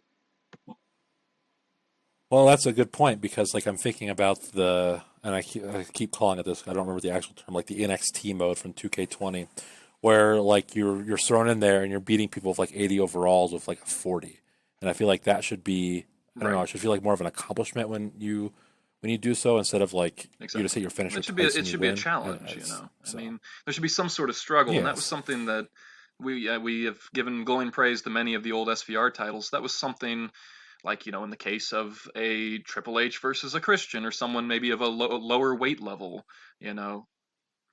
well, when a naked Exactly. Midian Yeah, fights a there Goldberg, should if you be, will. and I think this is something maybe they fixed a little bit by implementing, squash matches for people when the overalls are vastly different. I think that certainly helps, but again, good intentions, but maybe not quite perfect yet. Yeah, Okay. I mean, I definitely agree. At this point, the ratings just seem like a way to appease the people at the top of the card and It's like, make Triple Madden H feel good numbers. because his overall is still way high. I, yeah, Try I with his think, and my 99. last point will definitely touch on this to some extent, is that you just end up with a lot of matches that feel the same. It doesn't matter who's in the match Mhm. or what happens in the match. It just feels like match after match after match after match has the same flow. Exactly, and And, especially when you're trying to build someone up in universe mode, for example, you have them on the weekly programs, losing to undercard guys when they're supposed to be challenging for the title at the upcoming pay-per-view. It really kind of throws things out of whack. yeah, it's I think, and my last point touches on this as well. Aside, I think visual concepts in 2K, not only do they come at from a sports perspective, but I think they view this as a fighting game. And so they want it to be balanced like a Mhm. fighting game is. They want everybody to have a fair shot, Right. right? And so they end up leveling the playing field, but wrestling is not a fighting game. Wrestling is performative. Wrestling is theater. It is it is not supposed to be even. Like that is a big part of the design. If you want to have the full wrestling experience on hand, you need to have matches where one person is way overmatched and they get squashed, or maybe they're overmatched and they put up a good fight somehow, but it just doesn't feel like it matters. I feel like every match ends up being a 20-minute barn burner, no matter who's in it, and that just doesn't reflect how wrestling actually is. Exactly, and you shouldn't have to go into a game's default settings and mess around with the sliders as far as the move, the amount of damage that a certain move does, and things like that to make it feel more balanced. The Yeah, default settings should suffice yeah. ideally. Are you saying the default settings are No, what? Hmm? go fuck yourself. That's not a There's chance not a to referendum bash on Kingdom Kingdom Hearts. Hearts? No. Well, darn it, you saw me. You, you saw my. Good try. Projected it so well. Well, I'm gonna go right into my number one because it kind of picks up where your number two leaves off, Goose, and that is that I would love more than anything else to see the attitude meter from the No Mercy games and the uh, AKI engine games make a comeback.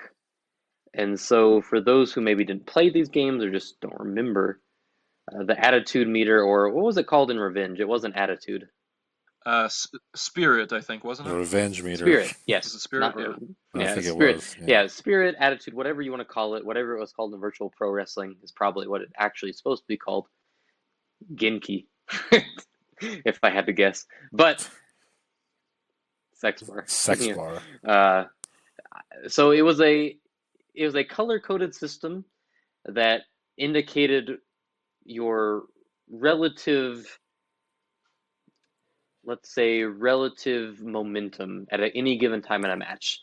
So when you start a match, you and your opponent are both at a similar level. You're both usually green, which is to indicate that you have a level playing field. And green doesn't really have any status buffs or debuffs. You're not especially strong, you're not especially weak. You're not especially likely to be pinned, but you're not especially likely to knock someone out. And if you start to gain momentum, your color turns more warm, yellow, red, or orange, which indicates that you have increased momentum. And this has a lot of cool effects. It can make it so that you reverse more frequently.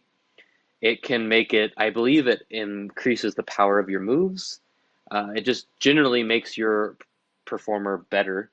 And eventually it builds up to a finishing move. And on the contrary, if you lose momentum, your bar turns to cooler colors like light green and blue. And you can even get into an incapacitated state. And when you're in that state, you're less likely to reverse, you're more likely to be pinned, you're more likely to be submitted. And I think of anything that's ever been in any wrestling game, this one best reflects what wrestling is and how the televised product is, because it allows for a huge amount of match diversity. You can have a squash match where one person gets momentum right away and they never let go. You can have a back and forth match where both people are equally building up their momentum, and maybe they're both getting their finishers off at the same time and it's a really hard fought contest. And you can have matches where someone comes back in a dramatic fashion, and even though they're super injured, they get to a point where they have high momentum and they're kicking out when maybe they shouldn't normally kick out. And that's the kind of things you see in real wrestling. And I think the current system, which if you haven't played a recent game, is a lot more linear in the way it functions. It's a health bar, like a fighting game. It has green, yellow, red, but when that bar goes, it goes. And so what happens is, if you're in a match, and let's say it's Elimination Chamber where this occurs most frequently, you're in the Elimination Chamber for a long time, you're going to end up taking a lot of damage over time. Maybe you're doing quite well, but you're just still damaged. You have body damage and your health bar is gone. Even though you might be performing quite well and have, what looks like to be a lot of momentum, if you're out of health and you have a lot of body damage, someone could just clothesline you and then pin you, and that's it. And you're not going to kick out. It doesn't reflect what's actually happening in the match. I've seen several times where Derek, for example, who's very good at these games, will be in a position where he's dominated a match and I'm only able to win because of the nonsense progression system. And I think there's some value to having like body damage. I think is important. And games like No Mercy and Revenge had body damage, and it worked in tandem with the attitude and spirit meter. If you had a lot of body damage, but you had high momentum, you could still possibly take the pinfall, but it made it a lot more exciting because you had the idea that, maybe you could still kick out of it. But you still had the realistic consequence that you had to be careful. Like, you couldn't, if your body damaged, you didn't want to get into submission because you're more likely to lose momentum and then tap out. And so really, I just think the attitude meter is far more representative of actual wrestling than anything they've done since then. So I'd love to see something like that come back. Oh, yeah. It can make comebacks feel kind of neat. Well, I think conversely, too, in the opposite regard of the damage meter constantly going down, you have something that's sort of plagued these meters forever is the constant race to the finish. You're constantly building up your special moves, and it doesn't really feel like a struggle the way that the older Nintendo 64 games do. You're not really wearing down body parts. Yeah, you're basically just building up your spirit, momentum, whatever you want to call it, rather than there really being a struggle of wearing down the opponent and picking apart specific body parts. That's not really as emphasized anymore. Yeah, I mean, if you hang around in a match, no matter what, maybe you're not doing awesome, you're going to get a signature, and if you hit your signature, you're going to get a finisher. But think about a No Mercy. If you've earned your way back into a match, and then you get that special, it just feels like whoa, like the match is totally turned. Like, and like if this person hits this finisher, this is over, and they came back from nothing. Exactly. But now it's just like, oh, whatever. I mean, he got a boost. Now comebacks are basically just a button prompt after you've taken a certain amount of damage. Right. You got me in a bullshit submission game, and I can't figure it out. It's and I think another cool thing is I mentioned like reversals. Like, that's another cool thing about that momentum system is that, I remember we had some matches in No Mercy.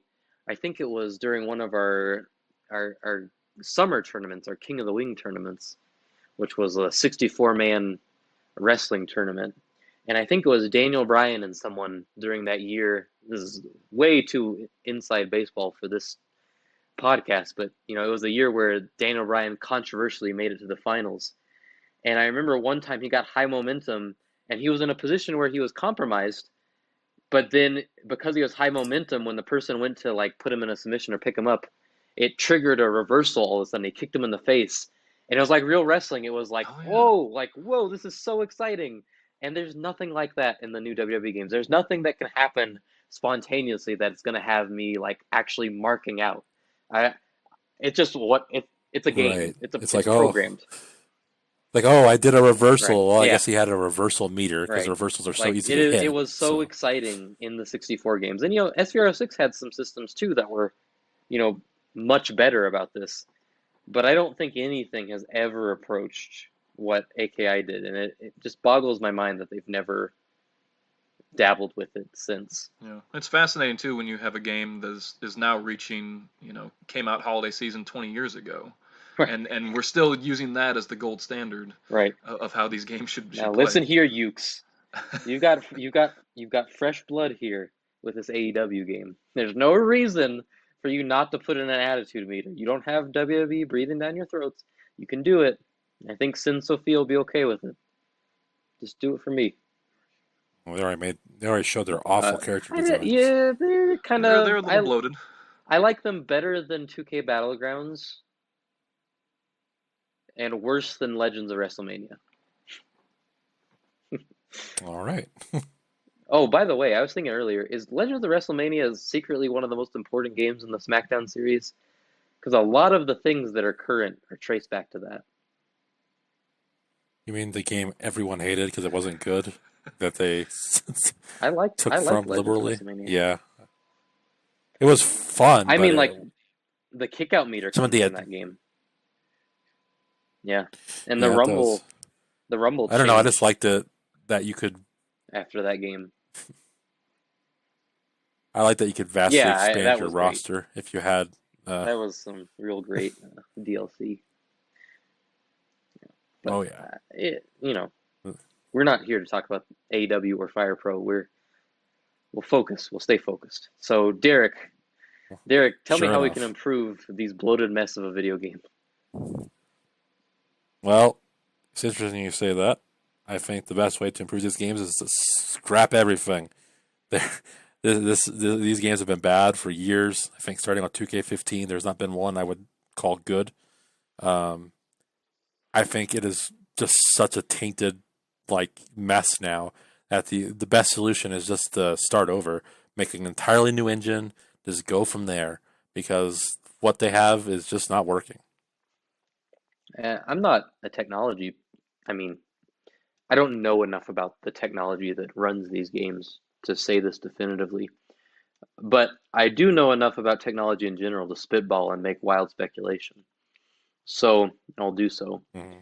And what it reminds me of is when a few years ago I was writing a lot of scripts for some Google applications, and what would happen is you'd have all these ideas and you put them together, and you keep getting more ideas and more ideas and more ideas, and you stack one on top of the other on top of the other on top of the other, and at some point it became such a mess that the only way to do it and to fix it was to start over from scratch when you knew you were going to implement all these ideas. And I believe the technology that underpins this game is some of the same technology that underpinned it in 2006. Well, yes, they carried it over. That's why a lot of the animations have remained the same. They've taken this game, which was acceptable in 2005, very good in 2005, and they've continued to just layer thing after thing after thing after thing, and it cannot support the weight. I mean, this is 15 years now of... Well, if you look at 2K20, when the people that made the engine left, the EA, or not EA, 2K had no idea what they were doing, and it turned into a mess of a game. So why keep using the old system that you used to use? Just make something new.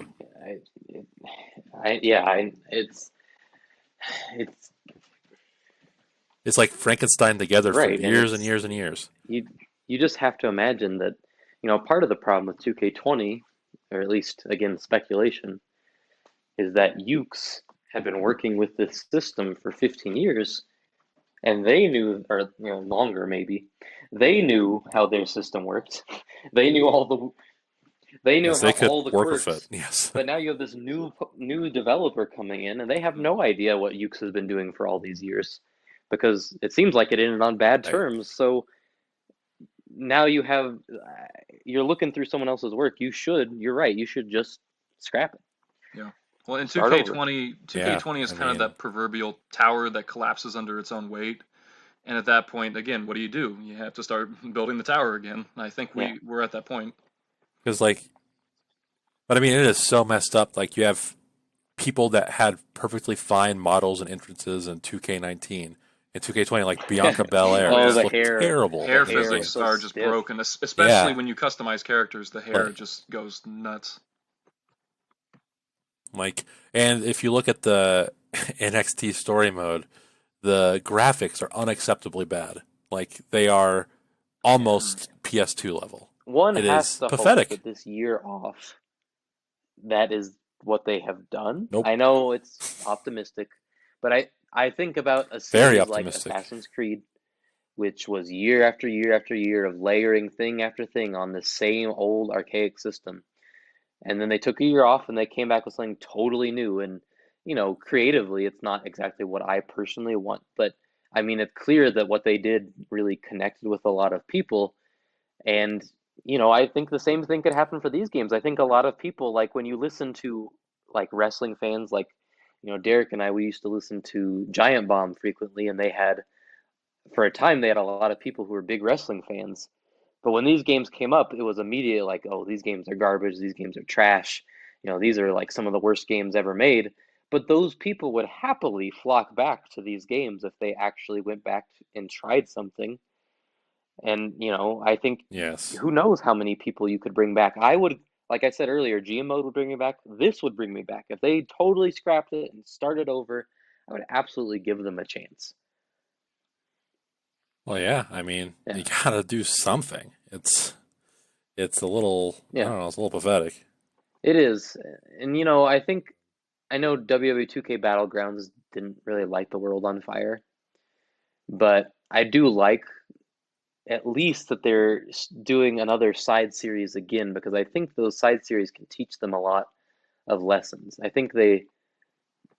probably going to cut the bit where we talk about Legends of WrestleMania, but regardless, Legends of WrestleMania is a game that they made on the side that ended up adding a lot to the series, because they came up with some ideas there that worked. And Right. maybe these side games could be a place for them to experiment, and maybe something in 2K Battlegrounds, I don't know, I haven't played it, but maybe something in there really clicks with them. They're like, oh, this would be something we could do in our brand new game. So, it makes me feel good that they're at least trying other things, and maybe they can bring that back into the main product. But that, again, might just be optimistic. Yes. Yeah, I mean, at this point, I feel like you've lost so much goodwill. Like, 2K20 was such a disaster Yeah. that you've got to do something. It's got to be different. Because, like, if you were talking about Assassin's Creed, the one that blew everything up, like, I know that it wasn't the last one before they, like, took a year off, but Unity, that game is significantly better than the most recent WWE games. Well, like, yeah.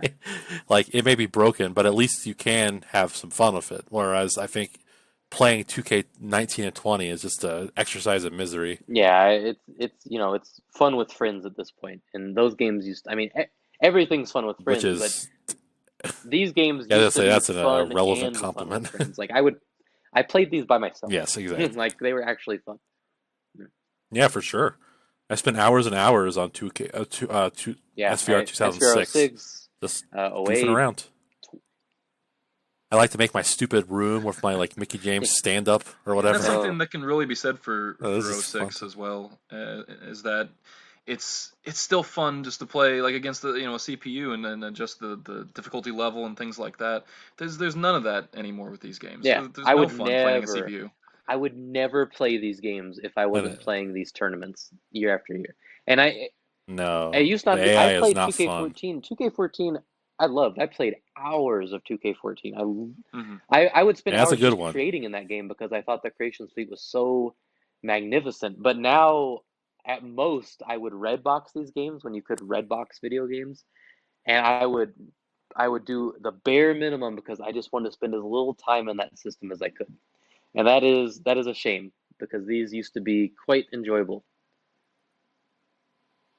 Used to be. Well, yeah, I Well, I think think I'm good on mine. Goose, I think I know what you're going to close us out with, so close us out strong. I Take us I home. think you are correct that the number one thing that I need a return of in this series is I need a sequel to WWE Crush Hour. No, Yes. no, All this is right. a. I'm sorry. Ah, This is a swerve, bro. I'm sorry. I had to pull a Russo. The number one thing that I think that is possibly my favorite game mode that this series has ever had been the truth. is the story designer that was introduced in SmackDown vs. Raw 2010. These games have always prided themselves and patted themselves on the back about giving the player customization options. They want you to take the game by the reins and mold it into however you see fit. And I think that no mode has ever exemplified that quite like Story Designer.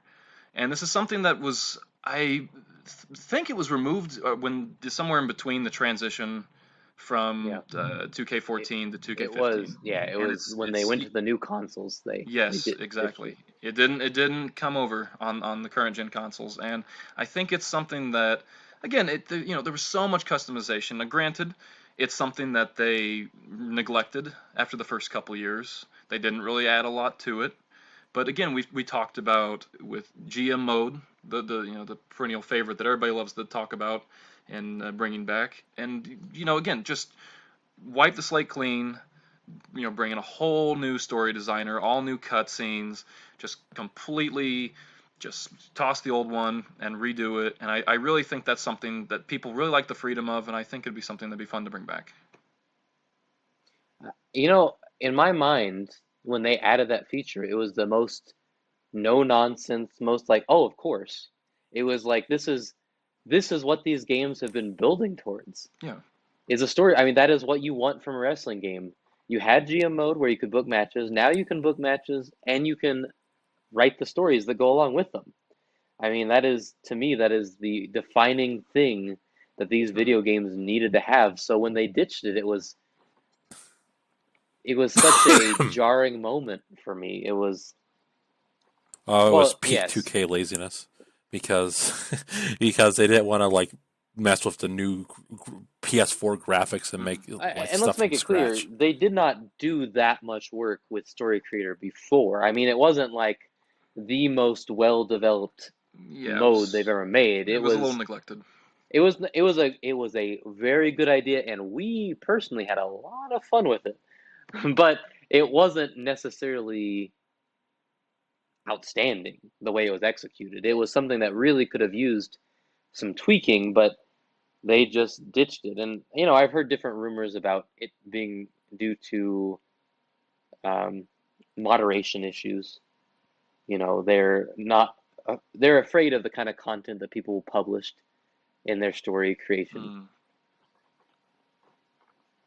Well, I mean, you could do that, or you could do what you do with creative characters, which is when someone creates something that doesn't fit the mold, isn't up to snuff, they can get flagged and then it gets taken down. I mean, they have no problem doing that. So, I know story mode's a little more, you have to do a little more peeking around, but I really think you're not going to have that hard of a time with the kind of people who play these games and frequent community creations. I think they'd be more than willing to download things and go, oh, this is not, this has got some really strange stuff in it. I'm going to report this. I think, the moderation, the censorship stuff is just kind of an excuse. I think. It's just an excuse because they're lazy. They just don't want to do it. I would say that this isn't like they should do it. It's they must do it. Like this mode has to come back. It makes no sense in a wrestling game for you not to be able to write storylines. Yeah, that's what every kid grows up watching wrestling dreaming about. Like, exactly. I want to write. You're playing with your wrestling figures. You're making up stories. When we play that tournament, we make up stories, but it's way cooler when you can actually put those stories into motion. You know, Well, yeah, you know, if Santino can't find the right, Money in the Bank briefcase in the trash can and cash it in on the IC right. Now, title, you're doing something wrong. I talked about 2K14. I did a lot of things besides just playing it, and that was one of the things. I would spend time making these elaborate pay-per-views in Story Creator because the payoff was, very rewarding, and that's And just it added to the presentation, that exhibition. I mean, you can have fun with exhibition, but again, when you have that full presentation of everything, and yeah, the backstage promos and the show intros and all these different moving parts that go into it, it just really makes it come to life. The stories that you're playing out. yeah. I mean, I think I've talked about this being like a toy chest, and if it's a toy chest, this is a feature it needs to have. It needs to have the create an arena. It needs to have create a superstar. It needs to have GM mode and universe mode, and it needs to have this. It needs to have this, the final ultimate piece of the puzzle. That's Everything is right. here. Bring everything back. Championship scramble, story mode. That's right. Yeah. Solid Snake. Oh God, that was great. 2K14 was amazing. What an amazing game. Yep. Yep. Oh God, I miss 2K14. Rest in peace. Yeah, I know. 2K13 was the one that got all the praise, but 14 was better. Era. Well, gentlemen, I am stuffed. I don't know about you. Mm-hmm. Yum, yum, as they say. And I'd like to thank everybody joining us at the collective table that is the internet, responsibly distant somewhere far away, for joining us here at the grown-ups table as we discuss very grown-up things like WWE 2K and how they can make it better in the future. And I think good. No, I was gonna say, I think a good important thing to note as we close is, we've been very hard on these games, but we want these games to be good. We don't want to make podcasts like this because we like these games to be successful because, I know there's an AEW game coming out. I know Fire Pro Wrestling exists. I know there are other options out there, but there are no games that have quite the scope and production value as these games. And it'd be nice to see them be good so we could all actually have fun with them again on the terms of being a game rather than having fun by laughing at their expense. So, gentlemen, I appreciate you coming here. Do you have any closing thoughts? Yes, and yeah, I would like to say, Goose, if ever there's some news item during a regular week and you want to be on a regular episode, feel free. You're more than welcome to chime in if we ever want to talk about Bond or something. Yeah, I appreciate the invite, absolutely. I mean, especially on this wonderful holiday season as we are being as responsible as we can and socially distancing at this extremely long table. And I'd be glad to join you guys again. It was a fun time. Yes. We would love to have you on a normal episode instead of this Big Brother After Dark style madness. We'll see. Well, at the very least, we'll see you again in a year when WWE 2K22 comes out. Maybe we can make a commitment now. If we all survive this next year, we can come back. Don't say that. we can.